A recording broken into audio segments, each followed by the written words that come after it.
Come and listen to my story about a man named Jed, a poor mountaineer, barely kept his family fed. And then one day he was shooting at some food, and up through the ground come a bubbling crude. Oil, that is, black gold, Texas tea. Well, the first thing you know, old Jed's a millionaire. Kinfolk said, Jed, move away from there. Said, California is the place you ought to be. So they loaded up the truck and they moved to Beverly Hills, that is, swimming pools, movie stars, the Beverly Hillbillies.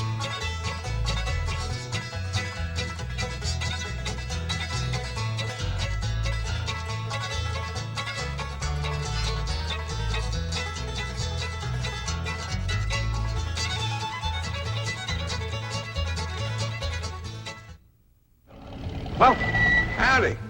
Well, now, ain't that handy? That, Pa? Way the road takes a bend in here, runs right by the front door. No, Mr. Clampett, this is your driveway. It goes with the house. Is this thing a house? Oh, yes, indeed. It was built by John Barrymore, one of our finest actors. Pretty fair stonemason, too. Hey, Jed! This here is dandy soil. Fine, Granny. We'll commence plowing tomorrow. But this is Beverly Hills. Dirt is dirt. Yes, I know, but why don't we look around inside, eh?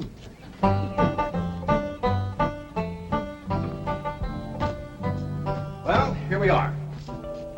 I hope you're going to like this place I picked out for you. It may be a trifle larger than what you're used to, but I feel a man with $25 million in my bank should live in a manner that... Come in, this is your home.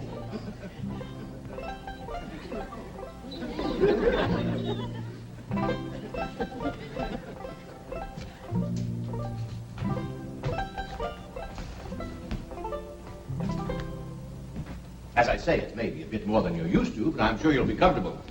Now, my secretary will be over right away to help you with the hiring of servants or whatever problems you may have. She's a very efficient girl, Miss Hathaway. Jed? Jed? Jed? You and Jethro fetching my stove so I can get some victuals to cooking? Oh, you have a beautiful stove. Thank you. Fetch it in, Jed. You scare up some wood, Elly. No, I mean you have a stove already installed in the kitchen. Where's that? I'll show you. Excuse us. Elly, you go with Granny. She'll still need you to fetch some wood. Sure, Pa. Uncle Jed, guess what? There's a whole nother house up here. Jethro, come down from there. Like as not that belongs to somebody else. This is your kitchen. Oh, and here's the stove. The last word in food preparation. And speaking of food, you'll find everything you could possibly want stored right in here. Eh? Huh? Well, I'll leave you ladies to your culinary delights. Au revoir. Bon appetit. Talks gibberish. You seem to set a great deal of store in this here stove, Granny. Well, we'll see. Elly, you run out and fetch some wood. I'll get a fire to going in here and we'll see. Jethro, I hope it's all right for you to be missing school. Oh, sure, Uncle Jed. They ain't straight in the 5th grade. You're in the 5th grade already? Starting this year. Don't seem like no time at all since I went with your ma to get you started in the 1st grade. You was 6 years old. No bigger than that. We drove clean over to Oxford so you could go to the same school your pa went to. You wouldn't know that town today, Uncle Jed. Oxford? Yes, sir. Well, that town has growed and spread out and built up and just kept getting bigger and bigger. Where today, why, I bet you there must be at least 3 or 4 dozen people living there. A place like that's all right to visit, but I wouldn't want to live there. Can I be of any assistance? No, thank you, Mr. Drysdale. We were just talking about Jethro here getting back to school. Oh, Well, we have some excellent educational facilities out here, Mr. Clampett. Where do you go to school, Jethro? Oxford. Yeah, you see, Jethro's ma, that's my cousin Pearl. She married an Oxford man, so naturally Jethro, he goes to school there, too. I'm the champion crawdad eater. At Oxford? Jethro put away 3 buckets of crawdads. 4. And he's learned to cipher and everything. Cipher some for Mr. Drysdale. 1 and 1's 2. 2 and 2's 4. 4 and 4's 8. I have to take off my shoes to get any further than that. Never mind. I'm sure we're thinking of 2 different Oxfords. You see, there's one that's very, very famous and very old. That's where Jethro goes to school. Been there since pioneer days. That's how come it got its name. It's where the oxen used to ford the river. So folks took to calling it Oxenford, and later on got shortened to Oxford. Well, I'll be running. Oh, by the way, here are your keys. My secretary should be over very soon. Well, thank you very much, Mr. Drysdale, for everything you've been doing for us. Oh, it's my pleasure, Mr. Clampett. You see, I'm not only your banker, I'm your next-door neighbor. Well, say, how ain't that nice? Well, now, why don't you bring your missus over tonight for supper, and I'll have Granny womp up a mess of grits and hog jowls. Well, you see, right now my wife is in Boston. Well, that's too bad. When'll she be back? Not too soon, fortunately. I'll see you later. Well, thank you, Mr. Drysdale. So long. Uncle Jed, you reckon one of these days I can have me a little bitty old taste of Granny's moonshine? Now, Jethro, you know the family rule about Granny's moonshine? You get your first taste on your wedding day and not before. Well, Uncle Jed, that might be an awful long time. I ain't even got me no sweetheart. How come? Why, back home, every time I get me a girl, one of them there big fellas would take her right away from me. Maybe out here in Beverly Hills. Paul, could I please have the axe? I gotta split some wood for Granny. Fetch it, Jethro. Ain't this place got a wood pile? Not that I can find, but I found a whole row of black old dead tree trunks, pretty near as high as this height. Are they kind of big for you to tackle? Well, shucks, no, Paul. They're only this big around, and all trimmed and topped and strung together with a black rope, so as no matter which one you cut, the others keep it from falling. Somebody had a right smart idea there. Just the same, I think I'd rather have Jethro do the cutting. Oh, Paul, let me. Cutting trees and chopping logs ain't no work for a girl. I'm just as strong as Jethro. You ain't neither. I am so. You ain't neither. I am so, too. You want to wrestle? Darn tootin'. Now, here. That ain't no fair fight. Somebody's gonna get hurt. Now, yeah, you see? You're getting too rough. Jethro. Person can get crippled from a hold like that. Get up from there. I can't, Uncle Jed. You turn him loose and get up from there before I take the strap to the boot. Now, here, you get out there and chop down one of them tree trunks and saw Granny some nice logs. Yes, sir, Uncle Jed. Could have whooped you if you hadn't tripped me. Happy?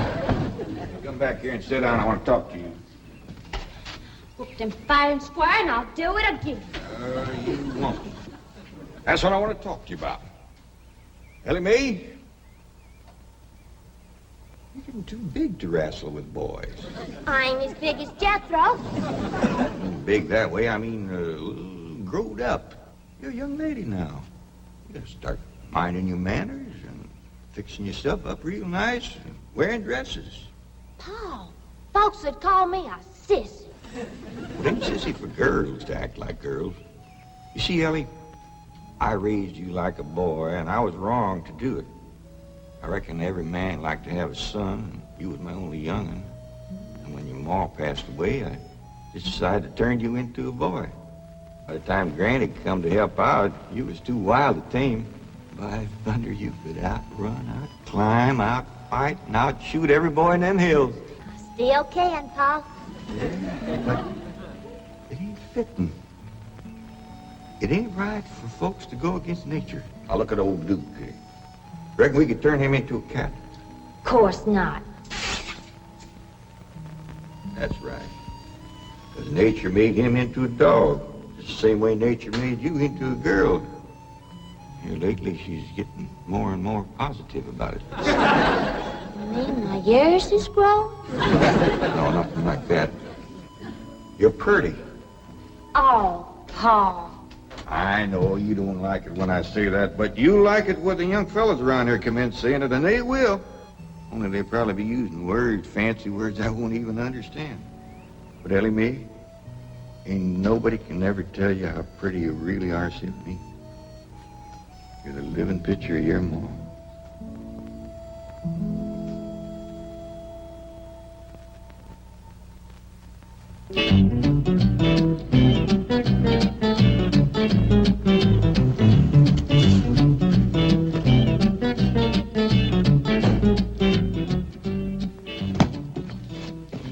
You still here? I thought you were going up to the Clampett estate. I didn't think it prudent for us both to be absent simultaneously. In the event of crises... The only crises you have to worry about right now is keeping Mr. J.D. Clampett happy. Now get up there. Tell me, how did you like the flamingos?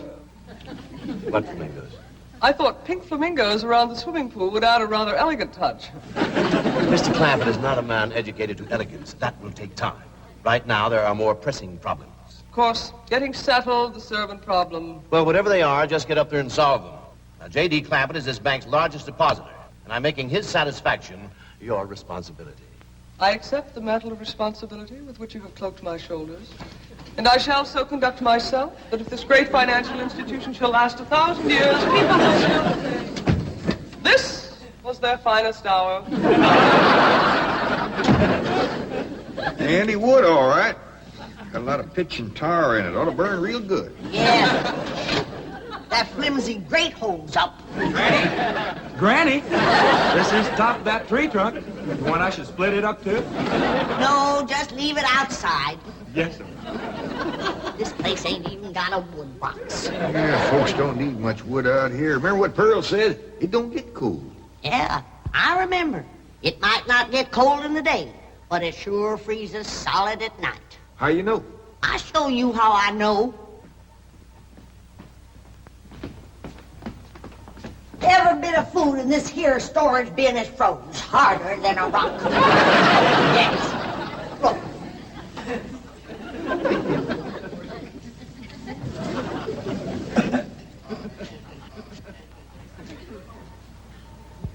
Mighty thin-skinned hog.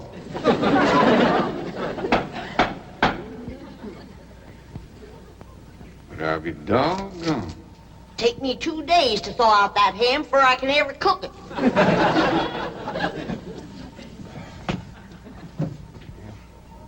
People ought to know better than store food up against the north wall. Tomorrow we'll dig us a root cellar and we put all this stuff in it. Jethro, go on out there and catch us a chicken. Okay, Uncle Jay. How you know we got chickens? Place this size is bound to have chickens. Ain't all froze.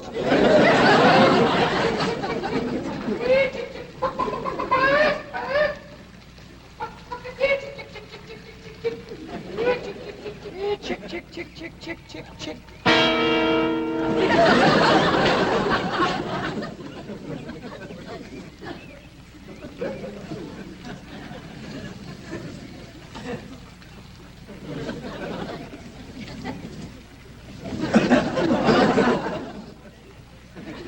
Are you a chicken?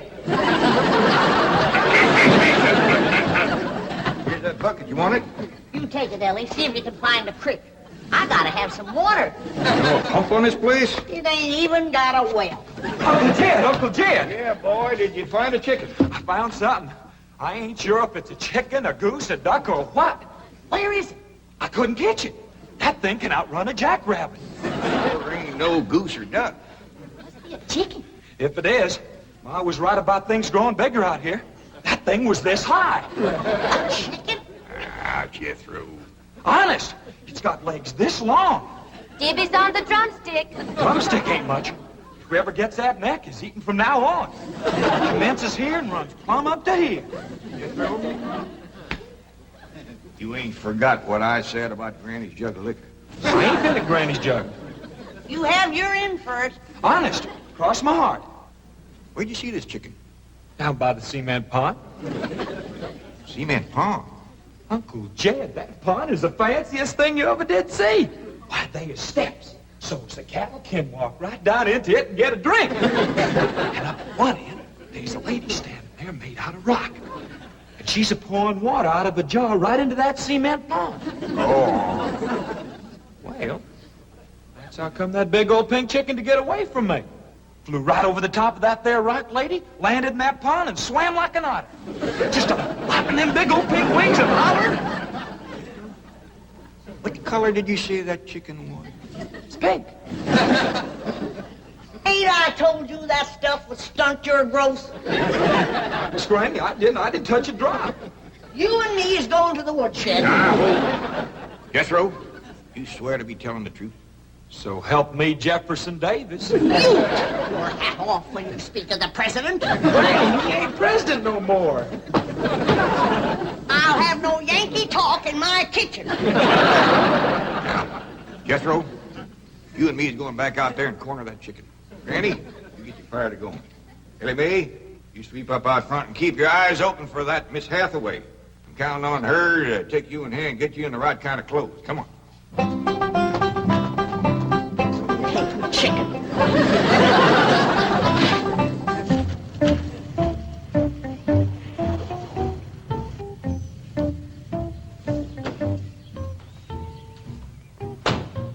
You there, young man. I ain't a young man, but I sure do thank you for thinking so. Good heavens, you're a girl. Yeah. I'm Jane Hathaway, executive secretary to Mr. Drysdale. And you, I take it, are a domestic of some sort? Cleaning girl, housemaid? Just what are your duties with Mr. Clampett? Well, he sent me out here to sweep up, but he said you'd take me in hand and get me the right kind of clothes and everything. Indeed, I shall. We have a complete servant's wardrobe from chef to chauffeur. Come with me. What in the name of Thomas Chippendale is this? Has Mr. Clampett seen this disgraceful and unsightly mound of debris? Oh, yes, ma'am. This is all his. Oh, what charming antiques. Just like you said, Jethro. Rock lady pouring water into a cement pond. Yes, sir. And over there's where I seen that great big pink chicken. Only thing is, it don't sound like a chicken. It makes a kind of hollering noise.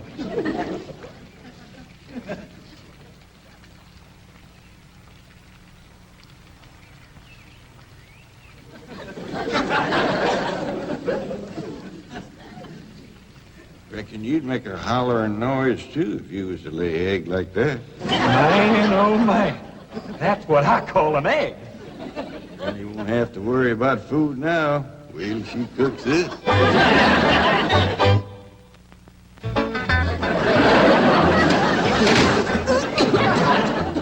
That blame city stove don't draw worth nothing. Hey, Granny, look at this egg. What's all the smoke? Stove don't work. Probably just a stuffed-up flue. Ain't got a flue, ain't even got a stovepipe. Well, I'll get the shovel and a hoe and rake it out of there.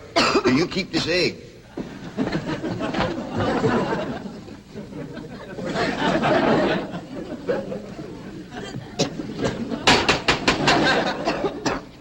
Just like everything else out here.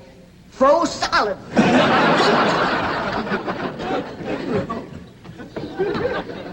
Really, my dear, you look quite charming. Well, I feel like a dad blamed fool. Oh. Just a moment. Get something, I'll be right back. Oh, that was my Pa.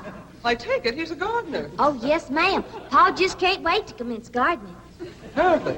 However, as though I admire his enthusiasm, I must forbid him access through the main entrance. Now, tell me about the rest of the staff. Is there a chauffeur? A what? Someone who does the driving. Oh, yes, ma'am. That's Jethro. Of course, I don't reckon he can stay around very long. He's got to get back to Oxford and go to school. Oxford? He attends Oxford University? Well, he just calls it school. Pa went to school there, too. Oh, yes. Old school time. Great pride, those Oxford men. Sorry I couldn't stop before. Granny was having trouble in the kitchen. Pa, do I have to wear this here stuff that Miss Hathaway... No, there can be no appeal from Mr. Clampett's orders. Thank you, ma'am. Glad to see you taking the firm hand. Elly Mae, that's right pretty. Makes you look taller. She's got me walking on pegs. We'll run in and show Granny. And get rid of those old clothes, dear. Granny, I presume, is the cook. Yes, ma'am, but she ain't too happy about it right now. I shall deal with her directly. Now, let's see. Maid, gardener, cook, chauffeur. Oh, I understand Jethro is an Oxford man. You bet he is. I'm quite anxious to meet him. Don't blame you. Fine-looking young feller. Single, too. And he's on the lookout for a girl. I am only interested in the intellectual rapport which I would naturally have with an Oxford man. I presume you went to Eton as a boy. If I know Jethro, he went to Eton the minute he was born. Yes, of course. I suppose his father matriculated him. I kind of think maybe it was his ma. Oh, well, no matter. At any rate, he's an Eton man. That he is. Matter of fact, Jethro won the Eton championship. Oh, marvelous. What was he champion of? Eton. Yes, I know. But what was it? Cricket? Oh, no, it was crawdad. I don't think even Jethro'd eat crickets. I was referring to the game of cricket. Gillian, where's the axe? I'll bet you, Granny. You talk to Miss Hathaway.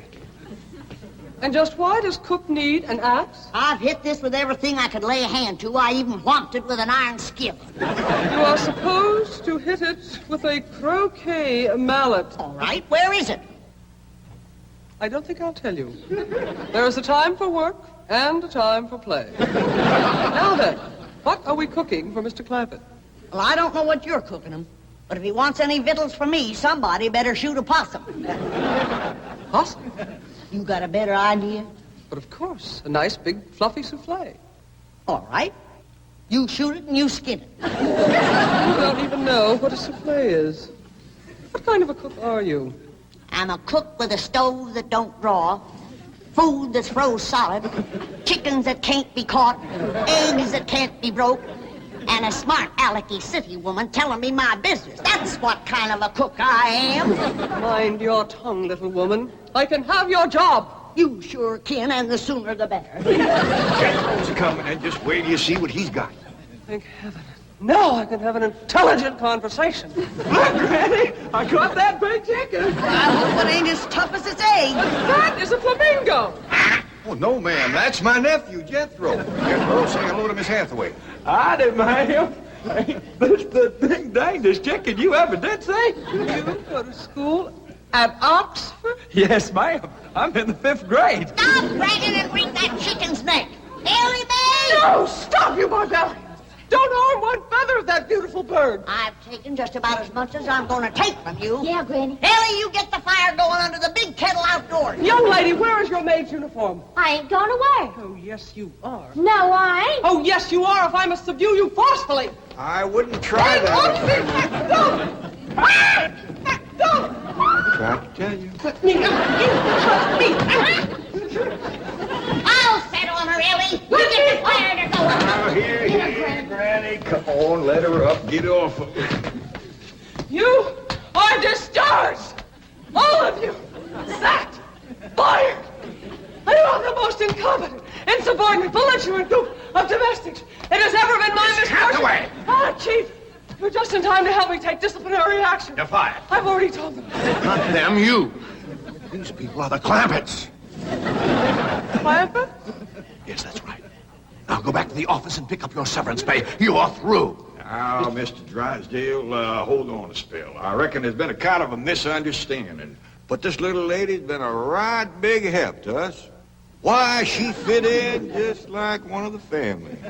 Matter of fact, her and me is going out hunting. Ain't that right, Miss Hathaway? Yes, indeed.